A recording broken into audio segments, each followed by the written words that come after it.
right now I'm at 562,000 subscribers on YouTube. I saw that I reached over 20 million views in total. Email lists, those are what converted more than anything. Hello and welcome to the Art of Selling Online Courses. We're here to share winning strategies and secret hacks from top performers in the online course industry. My name is John Ainsworth and today's guest is Emma. Now Emma's got a BA Honours degree in English Language and Linguistics, an MSc in English Language Teaching, a Cambridge CELTA teaching certificate, which I don't even know what that is, and over 13 years of teaching experience. She's been able to help millions of students succeed in becoming confident and independent language users and learners. She's worked at some of the top language schools in the world and has taught students at highly successful companies such as Nike, Canon, Adidas, Casio, Rolex. Now, her passion lies in removing the fear which English learners have got. She removes the fear of speaking and making mistakes in English and instead replaces them with a confident, motivated and highly independent version of themselves. We're going to be talking today about Emma's course business, how she got started, how she built her audience, how she promotes her courses, how she built them. Before we dive into the interview with Emma today, though, we have got something great for you. So Josip is our funnel strategy lead, and while he's been working on dozens of funnel building and optimization projects, he's built out all of the systems that we use at Data-Driven Marketing now to make our clients millions and millions of dollars. What we did is we took all of the stuff from Josip's coaching calls and we uploaded them into an AI system, and we have built out Josip AI. And so you can now go and access this completely for free. Go to datadrivenmarketing.ai and you can actually access this AI tool and get support with your strategy, writing copy for your emails, all kinds of support around your course promotions. Emma, welcome to the show. Thank you very much for inviting me. How are you? I'm good. Thank you very much. So I gave a little bit of an intro there. 2 questions. What is a CELTA, a CELTA teaching certificate? It's a CELTA certificate. So it stands for the Certificate of English Language Teaching to Adults. It's basically a TEFL. I don't know if you're familiar with that. Anyone listening who's in English teaching, they'll know what I'm talking about. But it's essentially a qualification that qualifies you to teach English as a foreign or second language. Beautiful. Okay. So talk us through, I mentioned a little bit in the intro there, but talk us through your courses. Like, who do you help specifically and what kind of problem are you solving for them? Yeah, so I focus on English learners who have an intermediate and above level of English. So they are perhaps already, at a decent level, they are conversational, but the pronunciation's holding them back a little bit in the sense that perhaps people are interrupting them, asking them to repeat themselves.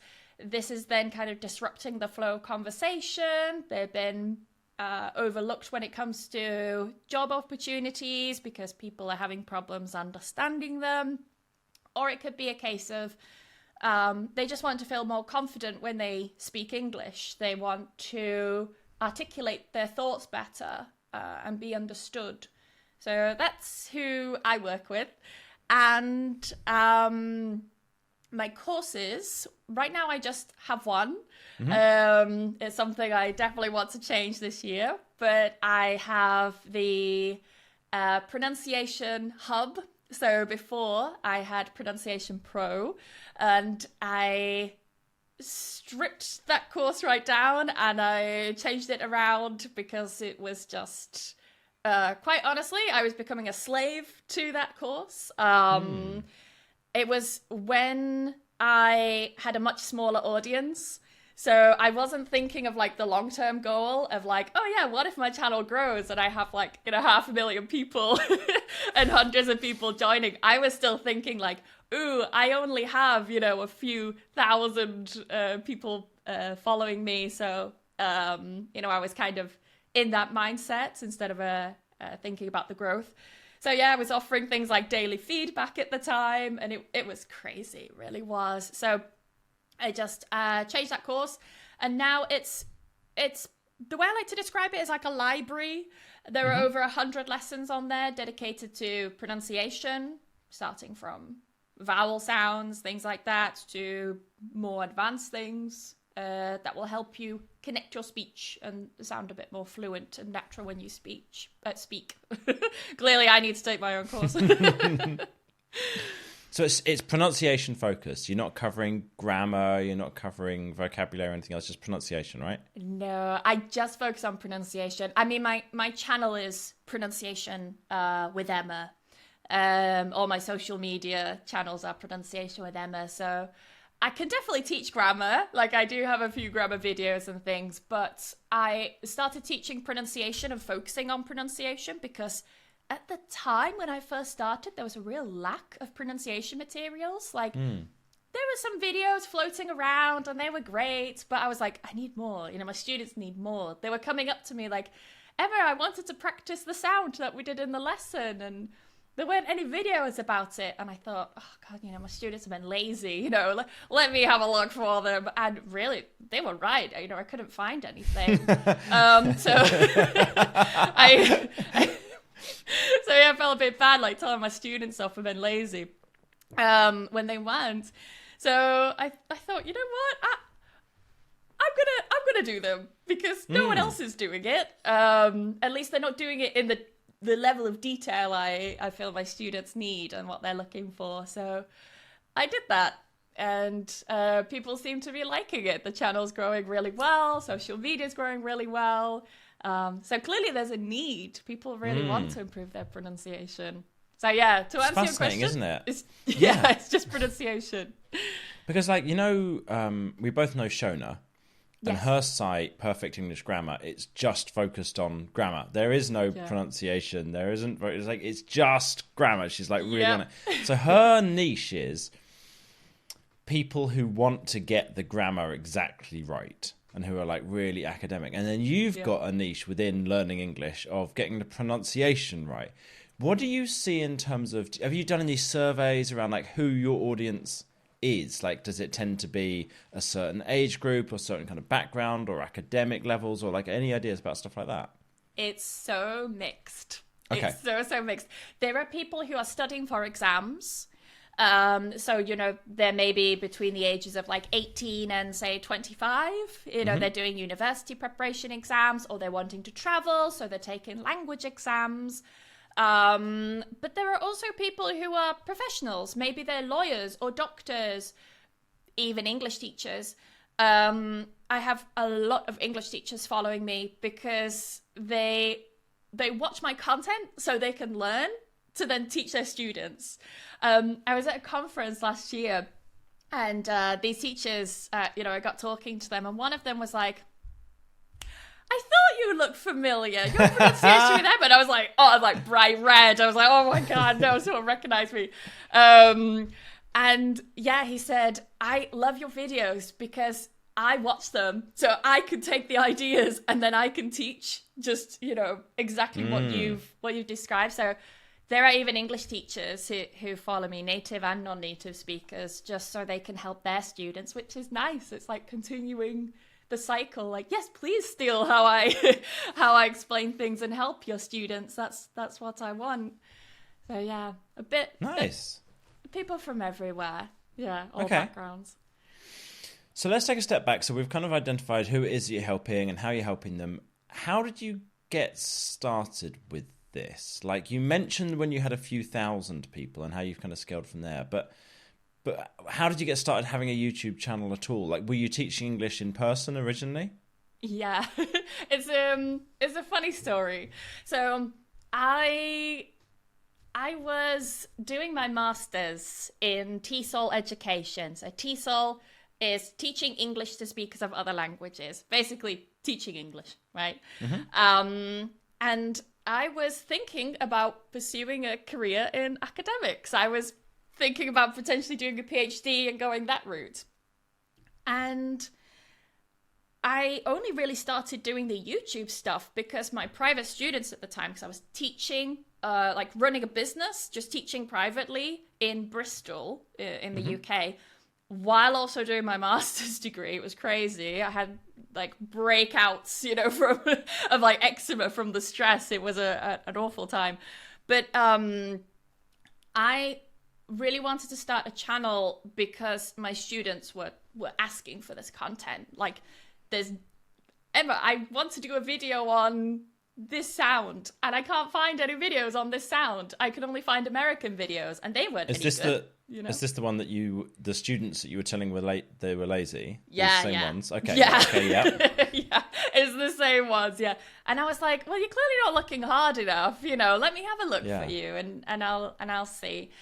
And they were right. I couldn't find anything, and anything I could find, it was either quite superficial in the sense that it just didn't go into the level of detail I wanted my students to focus on, or that my students wanted. It was just like, here is the sound, this is how we pronounce it, that's it. But there was nothing else to help them.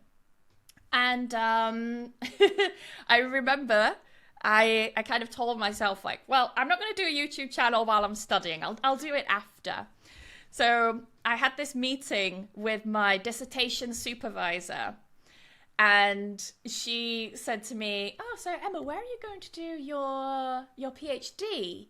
Have you thought about where you're doing your PhD? Where are you going to do it?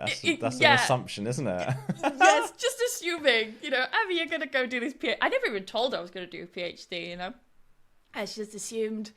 And I said, actually, I'm going to start a YouTube channel. She's like the most academic woman. And she's just like, oh, okay, Emma. Good luck with that.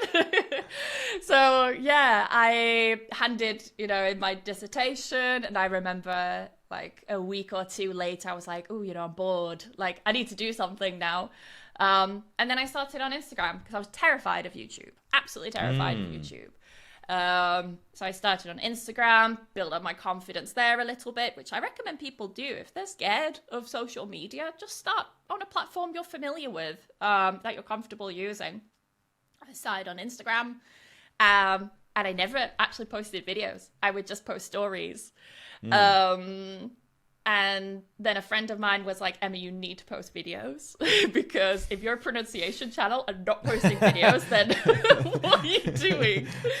So, yeah, he was right. I then started posting videos, built up my confidence. And then, some other friends were like, Emma, you need to go on YouTube. And again, I was terrified. I still remember the day I made I edited the video. It was all like... It's still up there. If people go onto my YouTube channel, my first ever YouTube video is still up there because it's awful.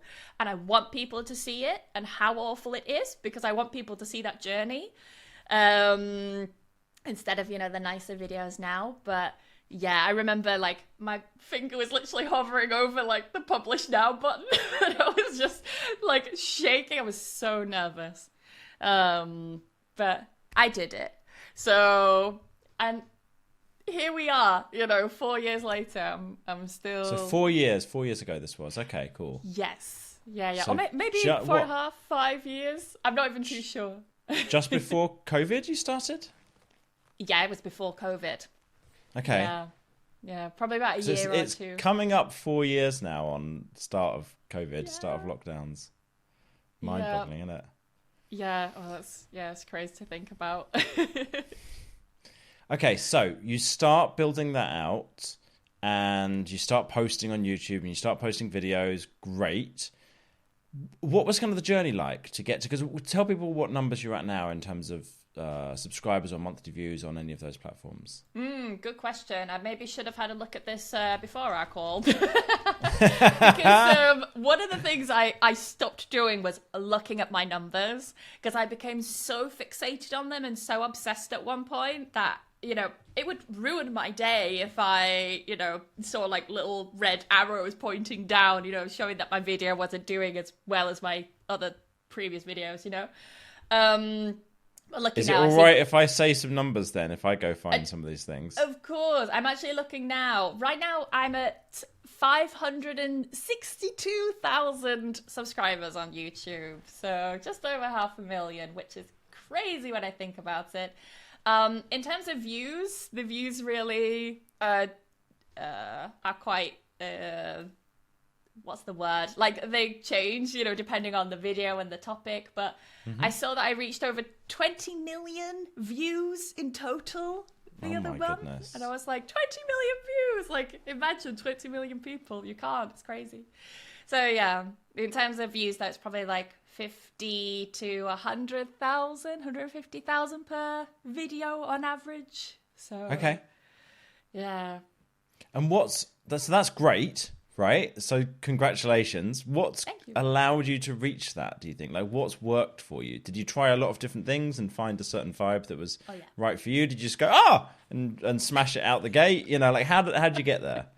Oh, I wish it was like post a video and I go viral, you know. I think that's what we all want. Honestly, I'm very much a trier. You know, I will try different things. I will also listen to my audience. Like, you know, me and my audience were like that. You know, we definitely communicate. I'm always listening to them. So when they're telling me, Emma, we really want more story videos, I'll make more story videos.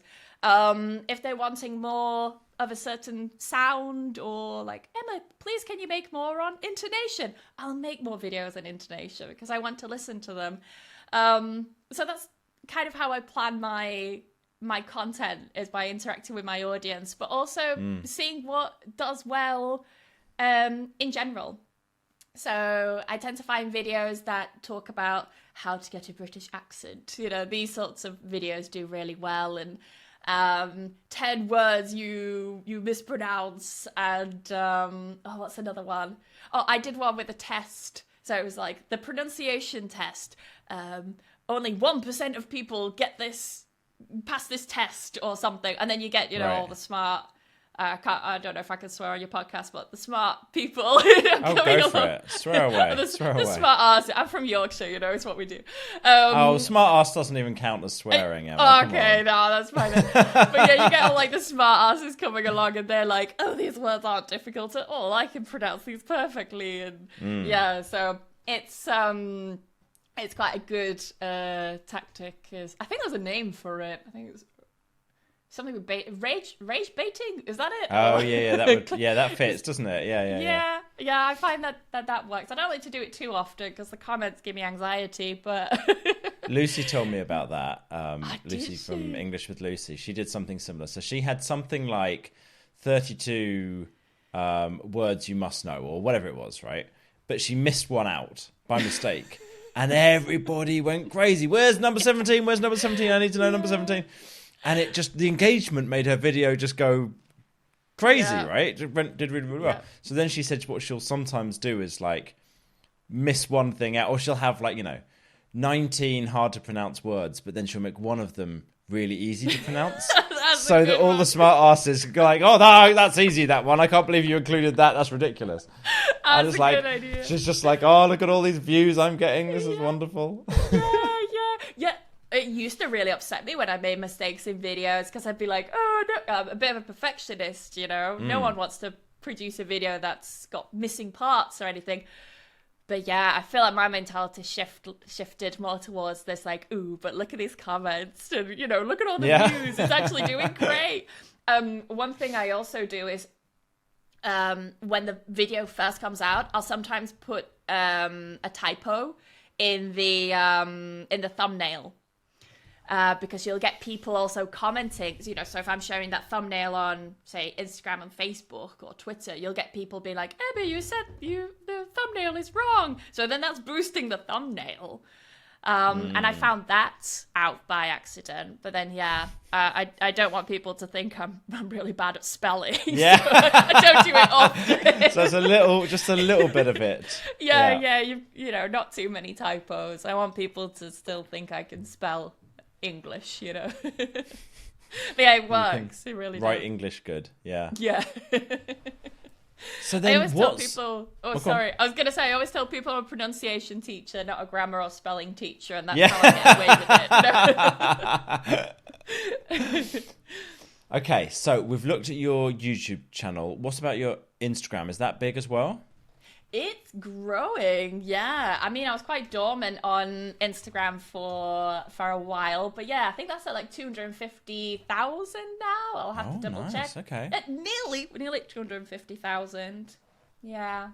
Okay. But yeah, considering that was the one that I first started, and now it's my second biggest one. YouTube's taken over. yeah, it's really interesting to see. And then what happens from there? Do you get people onto your email list in order to make sales? Is that a big focus for you? So this is something I'm quite new to, because I was one of Okay. these people that was like, oh no, email lists aren't, no one reads their emails. It just goes to spam, 'cause Oh no, I, Emma, no. I know. I knew you were gonna. I knew you were This gonna say upsets something. me. I know, but let me tell you something. My Yes. mind has changed. I am Good. now building my email list. So Excellent. hopefully I'm back in the good books. But yeah, right now the goal, it's a very, very new goal. It's been happening like for the past 2 months now, has, building this list. But the goal is to build up the email list, because when I launched my membership, or relaunched, I don't know whether to call it a launch or a relaunch, back in October, November time, I think it was, email lists. Like, I would send emails out to people, and those are what converted more than anything else. I didn't actually post anything to YouTube. We were so surprised, because I filled up all the spaces within 5 days. I had limited the intake. It filled up in 5 days, and I'd only done 2 posts to Instagram, like 1 story, and then emails like every few days. And yeah, emails were the way to go. So now convinced that they work, and now I'm putting in more effort. Nice.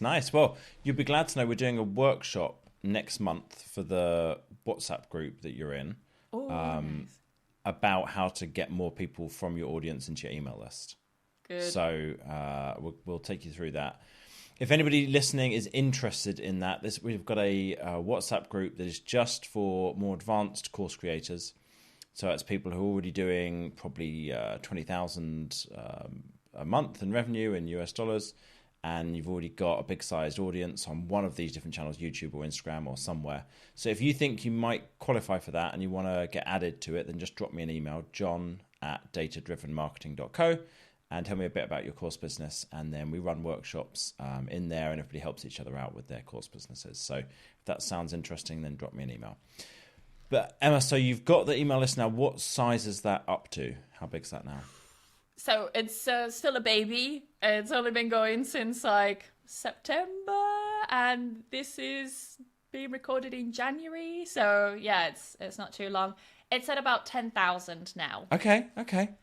So that's a great start. Good. Okay. Yeah, I mean, it still feels small when you think about like, oh, well, I still have this amount of subscribers, on YouTube, like 500,000. But then, I mean, it's still a baby. And I still need to promote it. So yeah, it's still growing, but growing quite quickly. I see people signing up every day. You should be able to get probably about 7,000-ish new opt-ins a month. That's kind of just ballpark off of your subscriber numbers. It'd be better if I go through your kind of views to figure out, but that should be doable, which then means 6 months time you've got like 40,000 person email list, something in that kind of ballpark. Yeah, I'm gonna have to then upgrade my emailing software. Absolutely, yeah, and it's a great thing to be able to do, because that's where all the revenue comes from. It's like it's going to be fantastic. Yeah. Okay, cool. So you've got you've got your audience building up on YouTube and Instagram. You're trying all these different things. You're rage baiting and your typos and you're following what your audience wants, and you're building this up, right? Okay, so that's cool. And now you're starting to build up the email list. At what point did you actually make your first course? Ooh, the first one. So the first course I ever made was a mini course on how to pronounce the TH sounds in English. Okay. And this was about 4 years ago or something. So it was like right at the beginning. And people were just asking, for courses. And I thought, oh God, I don't have time to, make a full course about the vowel sounds and things like that. But yeah. I asked people, what's the sound that you have the most trouble pronouncing? And people said the TH sound. It should be sounds, like there's, 2 of them. So I thought, perfect, I'll do like a mini course to help people. At that time, my audience size, I can't remember if I'd started. No, I must have started YouTube, but it must have been way under like 50,000 subscribers because it was right at the beginning. So yeah, I don't even remember how many people bought that. It was definitely less than 100 because I didn't know how to market it. I didn't know really how to build courses. But people still loved it. The people who did join, thankfully they weren't disappointed. They were like, yeah, perfect. I can now pay, that I can now pronounce the TH sounds. Perfect. But yeah, it was a very, very short course. Yeah, I almost forgot about that. Yeah, it was ages ago. I'm just trying to think what the two TH sounds are. So like thought, and what's the other one? I guess, that kind of sound. Exactly. Yeah, okay. Yeah. Like think and then that. Yeah, the two TH sounds. Okay, got it. All right, so that was your first course not long after you started the YouTube channel back then. Okay, cool. And then you said you built up another pro course that had lots and lots in it, including personal feedback. When was that? That was 3 years ago. Okay. And I only know that because I looked just the other day because I was curious when I started it. But yeah, 3 years ago I started that one. I had a little bit more experience in building courses because I made that first one, but still I just had absolutely no idea how to market it. I had no idea about pricing strategy. I was just kind of doing my market research and finding out what else was out there. But the problem was there wasn't really much competition out there. I was sort of almost in my own little field, so I could do what I wanted. But that came with some downsides because, yeah, I could do whatever I wanted, but I had no idea what to do. So I just sort of winged it. I'll be honest. Like, we're very super honest. Yeah, I completely winged it.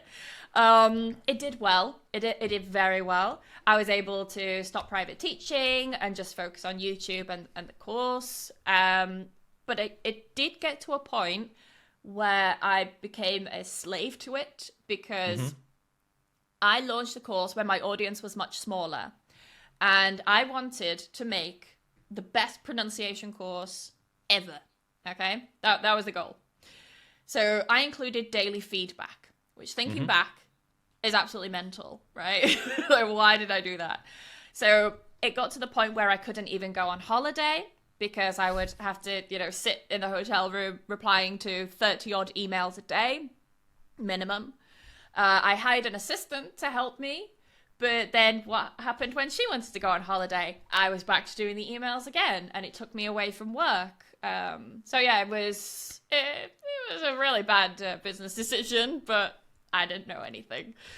So I felt like I had to go through that to realize what I didn't want in a course. So now with the new course that we have, it's the same. I've basically taken the same lessons.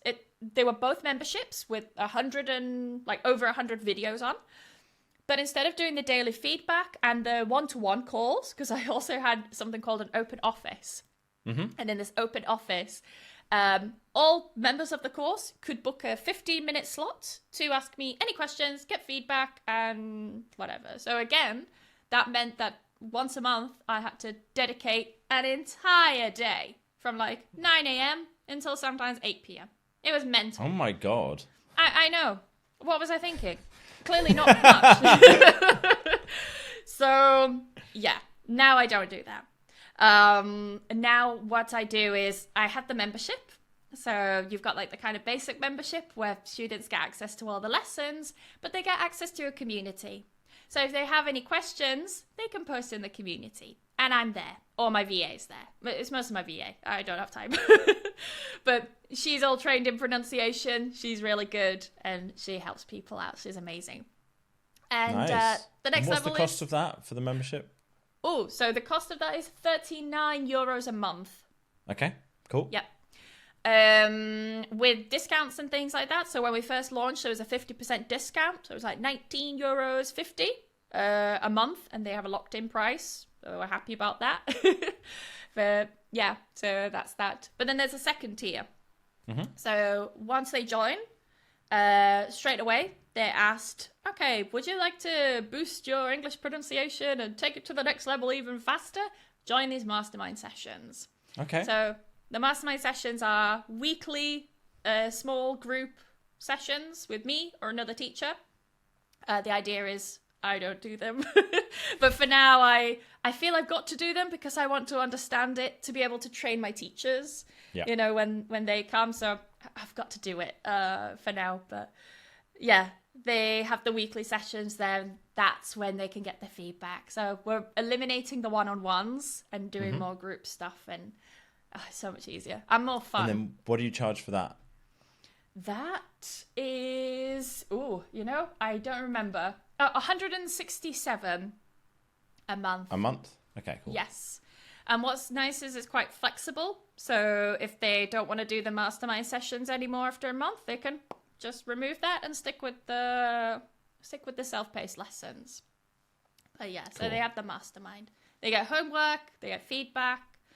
So yeah, they get all of that. But I do discounts for those as well. So if they join straight away, they get €100 off.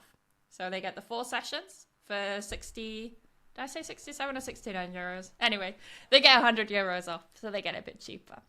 Nice. Okay, cool. And how many members have you got in each of those at the moment? Right now, so there's only one mastermind group right now because I'm in the process of onboarding another teacher. Yeah. So there are 15 in there because I capped it at 15. Inside the actual community, there's over 200 people in there. Okay. Yeah, so that's still a baby because I need to open the doors again. The current thing I'm working with now is opening and closing the doors for enrollment. Okay. But yeah.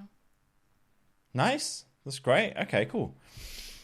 And so what does your kind of email marketing and funnels look like? I don't know. It sounds like, you've only just started with doing email marketing at all.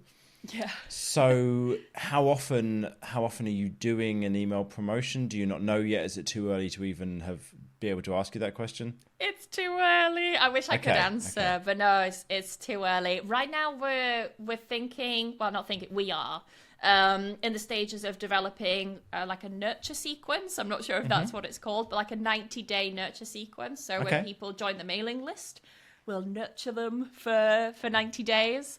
And during those 90 days, hopefully I'll be opening the doors. I plan to open the doors quite regularly for enrollment. And yeah, that's the idea with that. But we're still in the email writing phase, me and my VA, trying to, get all these emails sorted. Then we can schedule them. But yeah, it's a long, long task. Okay, cool. Nice. All right, cool. So we've talked through how you got started, how you built up your audience, how you got started with your courses, how many people are taking part. About what kind of level are you at the moment, revenue-wise? I did the sums on that, and that came out to, at full price, that would be like maybe 10 grand a month or something like that. So I guess with discounts, it's a little bit less than that. Is that right?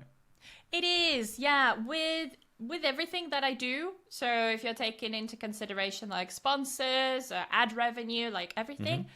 In total, it's about 8,000 to 10,000 a month that I'm making right now. But yeah, it really fluctuates. I mean, I guess you know how it is. Like that's the word you were looking for earlier, wasn't it? Fluctuates. I think so. It goes up and down. I think you went with. Yeah, I think.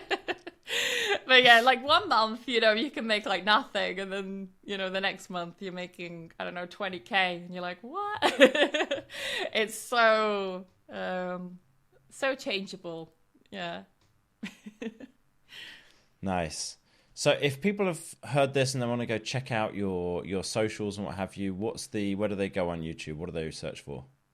So you can search for Pronunciation with Emma. I think if you search like any kind of pronunciation topic, I'll come up as, one of the people on the main page, I hope. But if not, then yeah, Pronunciation with Emma is where you'll find me. Beautiful. Nice. And that's going to be on YouTube and Instagram. And then your website is pronunciationwithemma.com. Yes. And then do you still do, there was a podcast you were doing called Procrastination with Emma. Do you still do that as well? Oh, I do. Yes. So, oh God. Okay. Yeah, we should have. Very clever play on words. Yeah. It was. This is how mental my community is, right? Like they help me with names and stuff like that. Because I was looking for the name. I was looking for a name for my podcast. And I also wanted to start doing Twitch because I don't know if anyone's familiar with Twitch, but in case they're not, think of YouTube, but only live streams and people playing video games, right? Yeah. So I started doing that during the pandemic because I was like, oh, I can't go outside. I'm going to start a YouTube channel. I'm going to start a Twitch channel where I play video games, but I teach English through video games. And what was really interesting is that no one else was doing it at the time. And I was like, why am I the only one coming up with this idea? Like, this is, crazy. So there I was, just the only English teacher teaching English on Twitch, like actually teaching me video games. So that was a really good, got excuse in my head, not experience. That's the word. I can't speak English. Really good experience. It got me used to being on camera, got me used to chatting, got me used to chatting to myself, and it got me used to doing live streams. I absolutely love doing live streams. I learned how to play a video game, focus on chat, and also make sure, everything is running at the same time. Yeah. It really is a multitasking challenge, but yeah, I love that. And then off the back of that, I then started the podcast Procrastination with Emma. So that's kind of a bit more like my personal side, me talking about topics in a very casual way. The tagline is that we're just two friends chatting in a pub, It's very, very casual, but still there to help English learners who are a bit more advanced. Fantastic. Well, thanks so much for coming on today. Really appreciate it. Before we wrap up, I'm just going to do a review or read out one of our 5-star reviews for the podcast. This is a fun one. It says, this podcast made me an extra $13,000 in 5 days. In one of the episodes, John talks about doing a Christmas promo. I applied what he said and made a nice bonus of $13,000 in 5 days while I was eating Christmas dinner. So that is a beautiful thing to hear. Thank you very much for leaving us that review. If you have been enjoying this podcast, please leave us a review on Spotify or on Apple Podcasts, wherever it is that you're listening to it, and let us know what you've enjoyed about it. And we will probably read it out on the show. If you've enjoyed the episode and you want to get future episodes, then please subscribe wherever you listened. And thanks so much for listening. Really appreciate your time and that you spend this time with us. And Emma, thanks so much for coming on. Thank you very much for inviting me, and thank you everyone for listening.